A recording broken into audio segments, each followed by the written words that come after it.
qu'on discute.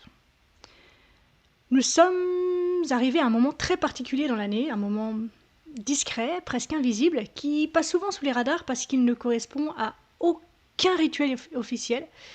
C'est ce moment où Noël est terminé. Bravo, tu as franchi la première étape. Le bruit est retombé, les tables ont été débarrassées, les messages envoyés, les rôles rangés, et où, soudainement, quelque chose se retrouve comme à nu.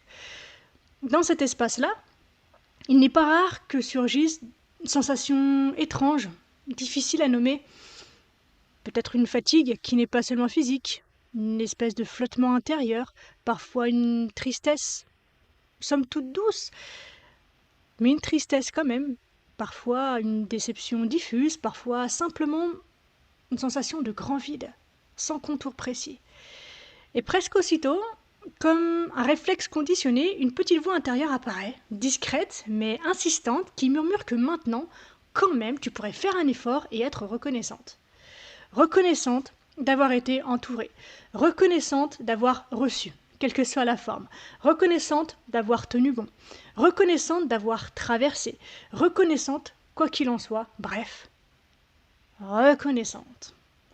Comme si la gratitude était devenue un passage obligé, une preuve de maturité intérieure, un label de bon élève spirituel.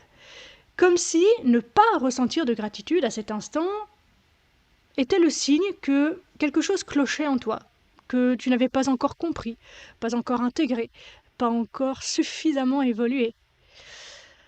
Alors aujourd'hui, j'ai envie de poser quelque chose de très simple et en même temps de profondément important. Donc j'espère que tu es bien assis, bien installé, parce qu'à mon sens, tu n'as pas besoin d'être reconnaissante.